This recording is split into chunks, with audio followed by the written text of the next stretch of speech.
తన తప్పు కాదు, తన తప్పు లేదని ఇంట్లో అందరికీ తెలుసు. మరి పేపర్లు ఎందుకు రాశారు అల్లుడు గారు? శ్రీవల్లి చెప్పినట్టు సగం తెలిసిన వాళ్ళు రాసిన రాతలవన్నీ. నేనుండగా శ్రీవల్లికి ఎలాంటి సమస్య రాదు. మీరు నమ్మినట్టే శ్రీవల్లికి ఏ కష్టం రాకుండా నేను చూసుకుంటాను. నా మాట నమ్మండి. మీ మీద నాకు ఆ నమ్మకం ఉంది అల్లుడు గారు. కానీ ఈ వార్తలు చూశాక నాకు కాళ్ళు చేతులు ఆటం లేదు. నా బిడ్డకి ఏమైందో ఏంటోనని భయంగా ఉంది. శ్రీవల్లితో మాట్లాడారు కదా, తనకేం కాదని నేను చెప్తున్నానుగా.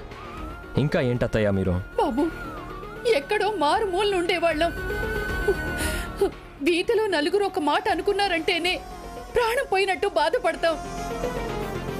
అలాంటిది బిడ్డ గురించి పేపర్లో రాశారు అంటే, అది అమ్మవారి నగలు దొంగతనం చేసింది అన్నారంటే అది ఎంత పెద్ద మాట.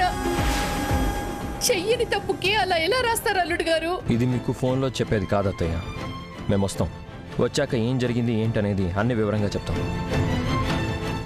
ఇప్పుడు ఈ గొడవ సద్దుమణగడానికి కొంచెం టైం పడుతుంది. మీరు అనవసరంగా ఇలాంటి వాటి గురించి ఆలోచించకండి. ఎవరో మాటలు విని భయపడకండి, బాధపడకండి. లేదల్లుడు గారు, నా వల్ల కాదు. నా బిడ్డ ఇంత కష్టంలో ఉందని తెలిసాక నేనిక్కడ ఉండలేను. నేను వెంటనే నా బిడ్డని చూడాలి. నా కళ్ళతో దాన్ని చూస్తే కానీ నా మనసు ప్రశాంతంగా ఉండదు. సరే అయితే, మిమ్మల్ని కాదనేది ఎవరు? రండి, శ్రీవల్లిని చూసినట్టు ఉంటుంది. ఇక్కడ పరిస్థితి కూడా మీకు అర్థమవుతుంది. అలాగే అల్లుడు గారు, నేను ఇప్పుడే వచ్చేస్తాను. ఉంటాను. ఏందంటమ్మా? అల్లుడు గారేమో ఏమీ లేదంటున్నారు బాబాయ్. శ్రీవల్లి కూడా ఏమీ లేదమ్మా, భయపడకు అంటోంది. కానీ ఇవన్నీ చూశాక భయపడకుండా ఎలా ఉంటాను బాబాయ్? సర్లే అమ్మా, అల్లుడు ఏం కాలేదని చెప్తున్నప్పుడు ఇంకా భయపడాల్సిందేముంది? భార్య తప్పు చేసిందంటే ముందు భయపడాల్సింది భర్త. అలాంటి భర్తే తప్పు లేదన్నప్పుడు ఇంకా భయపడాల్సిందేముంది? ఏమో బాబాయ్, అలా అని నేను ప్రశాంతంగా ఉండలేను. నేను వెళ్ళేసి వస్తాను. మంచిదమ్మా.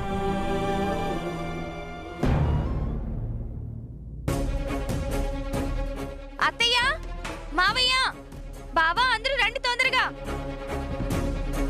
త్వరగా రండి.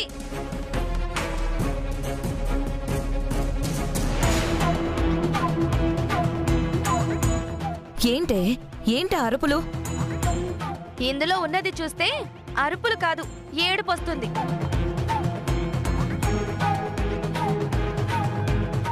ఏముందమ్మా అందులో? ఈ ఇంటి పరువు వీధి పాలైంది మావయ్య.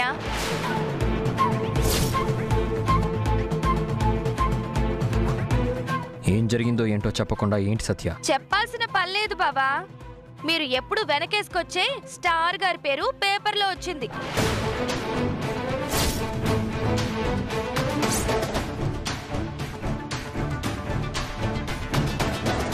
ఆవిడ గారు చేసిన ఘనకార్యం ఇప్పుడు రాష్ట్రానికే తెలిసిపోయింది.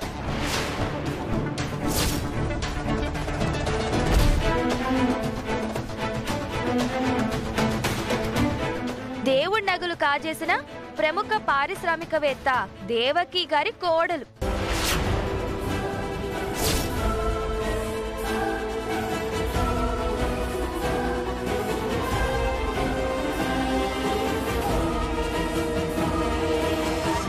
దేవుడి నగలు మింగేసిన దేవకీ కోడలు.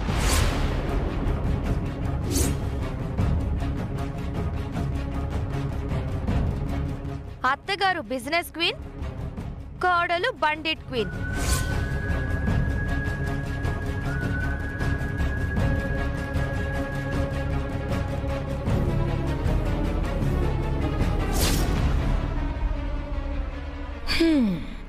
పోయింది. ఈ ఇంటి పరువు గంగలో కలిసిపోయింది. మా వదిన గురించి గొప్పగా రాసే పేపర్లో చివరికి ఇలాంటి వార్తలు రాసే రోజొచ్చింది.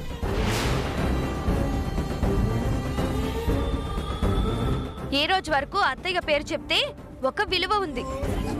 ఆ పేరు రాయాలన్నా, ఆ పేరు గురించి మాట్లాడాలన్నా, అసలు అత్తయ్య వైపు కన్నెత్తి చూడాలన్నా భయపడేవారు. అలాంటిది ఇలాంటి విలువ తక్కువదని తెచ్చి ఇంట్లో పెట్టుకున్నందువల్ల తనతో పాటు అత్తయ్య పేరు కూడా పేపర్కి ఎక్కింది. ఏమన్నావు?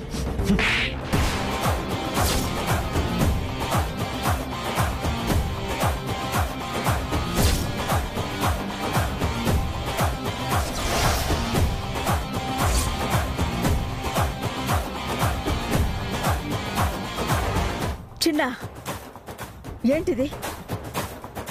మరి శ్రీవల్లిని విలువ తక్కువది అని ఎలా అంటుందమ్మా? తన గురించి ఏం తెలుసని మాట్లాడుతుంది.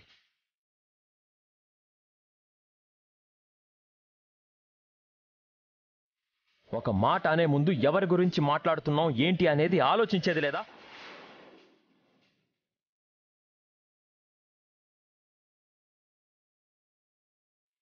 శ్రీవల్లి నా భార్యమ్మ, నీ కోడలు.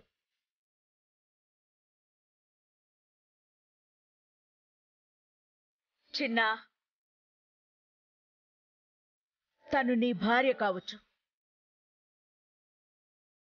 నా కోడలు ఎప్పటికీ కాదు.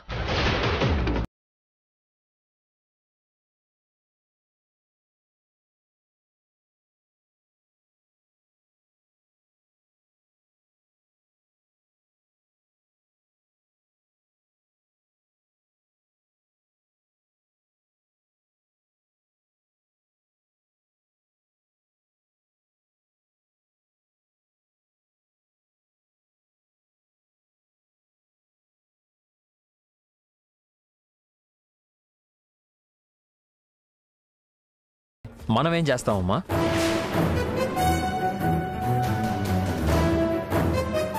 ఈరోజు పేపర్లో ఇష్టానికి రాశారు. ఈ 3 వారాలు గడిస్తే ఊరంతా ఇష్టానికి మాట్లాడుకునే పరిస్థితి వస్తుంది. ఒకటి క్లియర్గా చెప్తున్నాను, 3 వారాలు గడిచేసరికి అమ్మవారి నగలైనా ఇవ్వాలి, లేదా ఆ డబ్బైనా ఇవ్వాలి. అందుకు ఈ ఇంటి నుంచి ₹1 కూడా వాడకూడదు.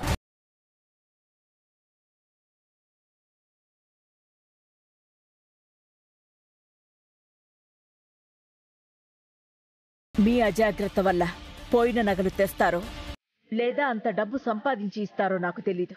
ఊరి ముందు నా పరువు పోకుండా చూడండి. ఊరు నా గురించి మాట్లాడే పరిస్థితి రాకుండా చేయండి. చాలు.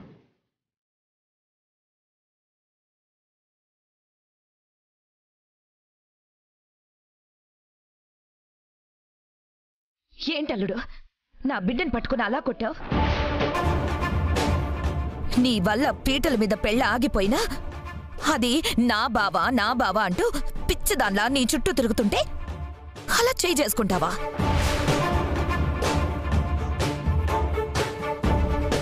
తను నోరు జారింది, నేను చెయ్యి జారాను. అయినా ఇప్పుడు మనం మాట్లాడుకోవాల్సింది కొట్టుకోవడాలు తిట్టుకోవడాలు గురించి కాదు, పోయిన నగల గురించి.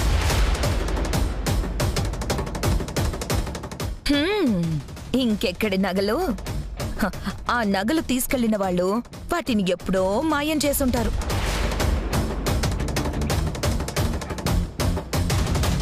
కష్టపడి డబ్బులు కట్టడం తప్ప మరో దారి లేదు.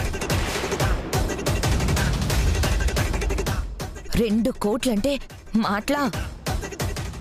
ఎలా చేస్తారో ఏంటో.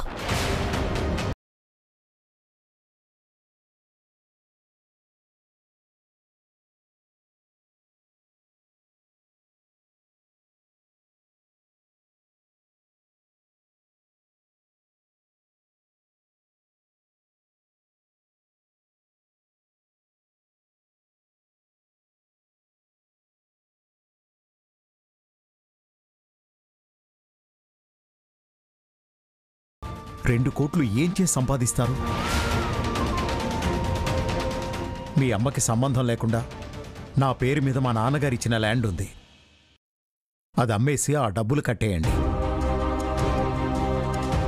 లేదు నాన్న, ఎలా అయినా సరే ఆ నగలు ఎవరు దొంగిలించారో వాళ్ళని పట్టుకుని అమ్మవారి నగలు అమ్మవారికి ఇస్తాను.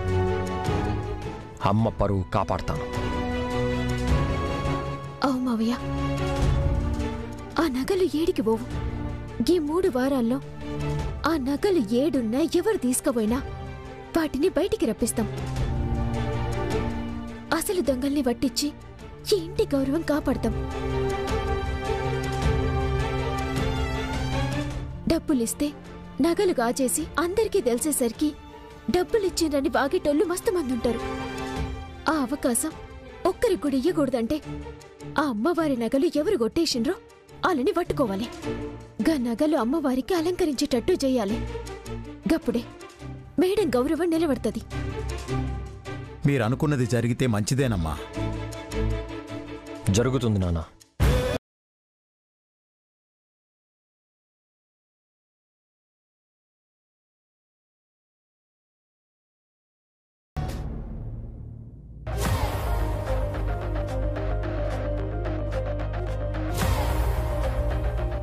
ఏందండి ఆగిండ్రు? ఆటో బుక్ చేశాను, వస్తుంది. కార్లో తిరిగేటి మిమ్మల్ని గిట్లా ఆటోలో తిరగాల్సిన పరిస్థితికి తెచ్చిన కదా నేను.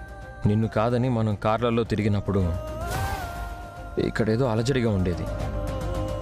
కానీ ఇప్పుడు నీతో కాలినడకన తిరుగుతున్నా చాలా సంతోషంగా ఉంది. అలజడి కంటే ఆనందం ఎప్పుడూ గొప్పదే. ఆ ఆనందాన్ని ఇచ్చిన నువ్వు నాకెప్పుడూ గొప్పదానివే.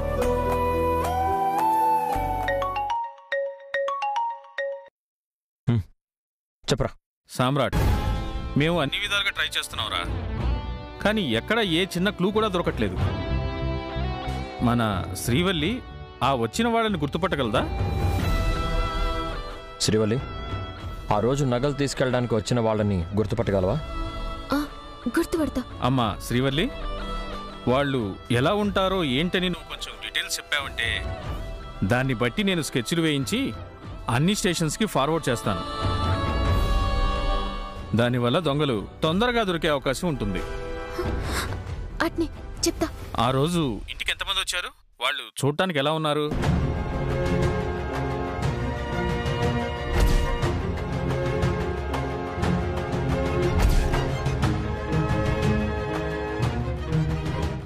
ఓకే సామ్రాట్, శ్రీవల్లి చెప్పిన డీటెయిల్స్ ప్రకారం నేను స్కెచెస్ వేయిస్తాను. ఇలా ఉంటారు అనే ఒక ఐడియా ఉంటే చాలు, వాళ్ళని పట్టుకోవడం పెద్ద కష్టమేమీ కాదు. నేను మళ్ళీ కాల్ చేస్తాను. బాయ్ రా. బాయ్. ఈ ఐడియా మనకి ముందే రాలేదు. డిపార్ట్మెంట్ కదా, ఖచ్చితంగా దొంగల్ని పట్టుకోవడానికి ఇది ఉపయోగపడుతుంది. రే సమ్రాట్, హాయ్ రా.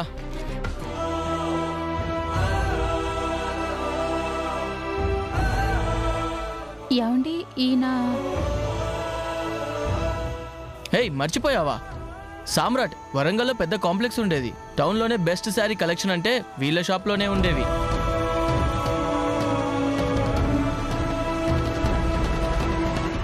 ఈమెని ఎక్కడో చూశానండి. ఎక్కడా?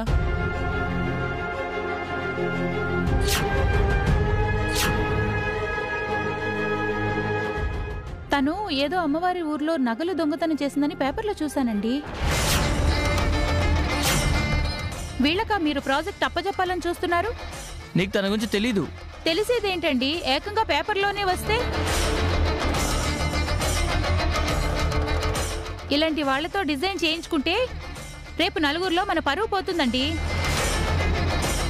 చూడు, వీడు నా ఫ్రెండ్. వీడి గురించి నాకు బాగా తెలుసు. వీళ్ళిద్దరి గురించి నీకేం తెలియదు. తెలియనప్పుడు తప్పుగా మాట్లాడడం కరెక్ట్ కాదు. అది కాదండి. చూడండి, మీరు పొరపాటు పడుతున్నారు. నిజంగా అందులో నా భార్య తప్పేమీ లేదు. నిజానికి ఏం జరిగిందంటే,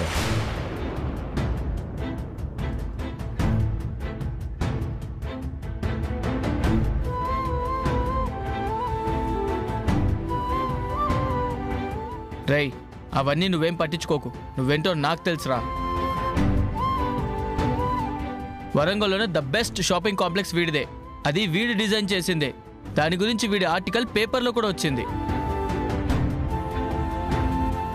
అందుకే మనకు కావాల్సిన కాంప్లెక్స్ని డిజైన్ చేయమని వీడికే చెప్పాను. పైగా వీడికి 2 కోట్ల రూపాయలు అవసరం వచ్చింది. ఫ్రెండ్గా నేను ఈ మాత్రం సహాయం చేయకపోతే ఎలా చెప్పు? సరేనండి, మీరంతగా నమ్మిన తర్వాత నేను కాదనేదేముంది? మీకు నచ్చింది చెయ్యండి. రేయ్, నువ్వు ఇవన్నీ మనసులో పెట్టుకోవద్దు. వరంగల్లో ఉన్నప్పుడు నువ్వు నాకు ఎంత హెల్ప్ చేశావు. ఇప్పుడు ఈ ఒక్క హెల్ప్ చేయరా, నీ కాంప్లెక్స్ కన్నా బెస్ట్ కాంప్లెక్స్ డిజైన్ చేసివ్వు. అది ఎలా ఉండాలంటే ఎవరైనా చూస్తే కాదనకూడదు. అది నా లైఫ్కి టర్నింగ్ పాయింట్ అవ్వాలి. లేదురా, నేను ఖచ్చితంగా ఒక గొప్ప డిజైన్ చేస్తాను. డిజైన్ చేయడం కాదురా, దాన్ని డమ్మీ రెడీ చేసివ్వు. చెప్పడం వేరు, డిజైన్ చూపించడం వేరు. విజువల్గా నా కాంప్లెక్స్ ఇలా ఉంటుందని డమ్మీ మోడల్ వాళ్ళ ముందు పెట్టడం వేరు. నువ్వు కానీ అలా చేసావంటే నా ప్రాజెక్ట్ సక్సెస్ అయిపోతుంది.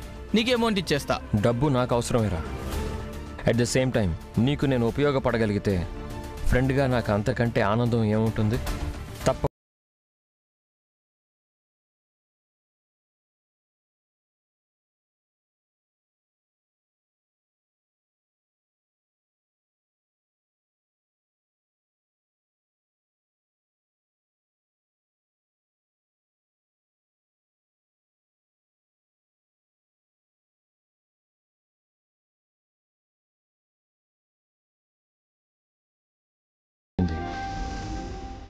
ఇప్పుడు నా దగ్గర అంత డబ్బు లేదు. ఏం చేయాలో అర్థం కావట్లేదు శ్రీవల్లి. జస్ట్ ఆ శాంపుల్ కానీ రెడీ చేసి ఇవ్వగలిగితే ఖచ్చితంగా మనకు ఆ డబ్బు వస్తుంది.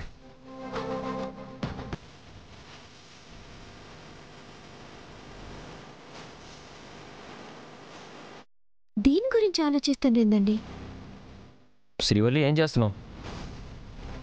గివి నా ఒంటి మీద ఉంటే ఉట్టి అలంకరణ మాత్రమే. ఇప్పుడు నాకు అలంకరణ కాదు, మన అవసరం తీరడం ముఖ్యం. గీ గాజులు అమ్మైనా సరే గా శాంపుల్కి కావాల్సిన మెటీరియల్ తెచ్చి మీరు అనుకున్న డిజైన్ని రెడీ చేయండి. నా కోసం నీ చేతి గాజులు కూడా తీసేస్తున్నావా? తప్పు మీరు చేయలే. నగలు ఎవరికో ఇచ్చి తప్పు చేసింది నేను. కానీ నా బాధని మీరు కూడా మోస్తూ నా కంటగా నిలబడ్డారు.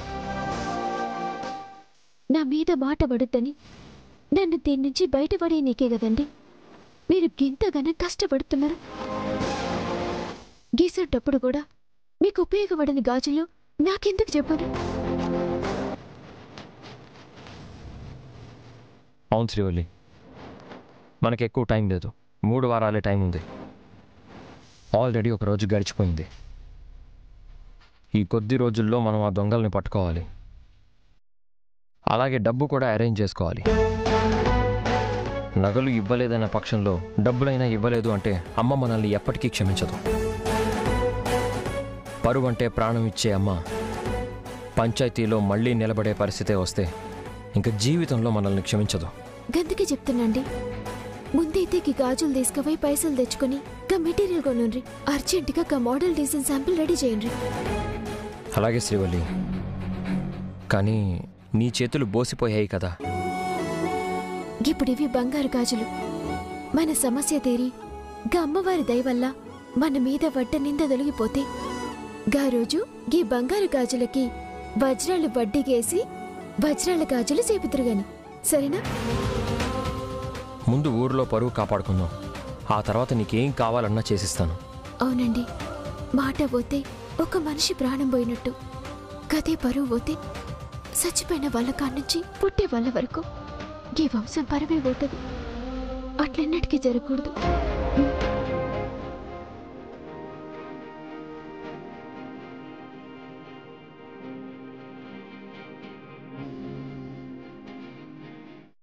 చేద్దాం శ్రీవల్లి, ఎలాగైనా సరే మనం అనుకున్నది సాధిద్దాం. పద.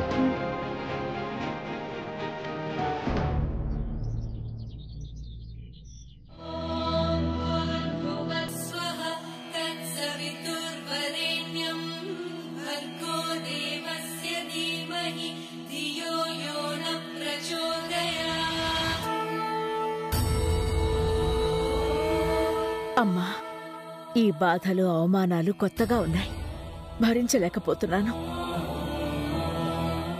నీ నీడ పడ్డ చోట కష్టాలుండవు అంటారు. మరి నాకిదంతా ఎందుకు? నాకెందుకమ్మా ఈ అవమానాలు? త్వరగా ఈ బాధల్లోంచి బయటపడే తల్లి.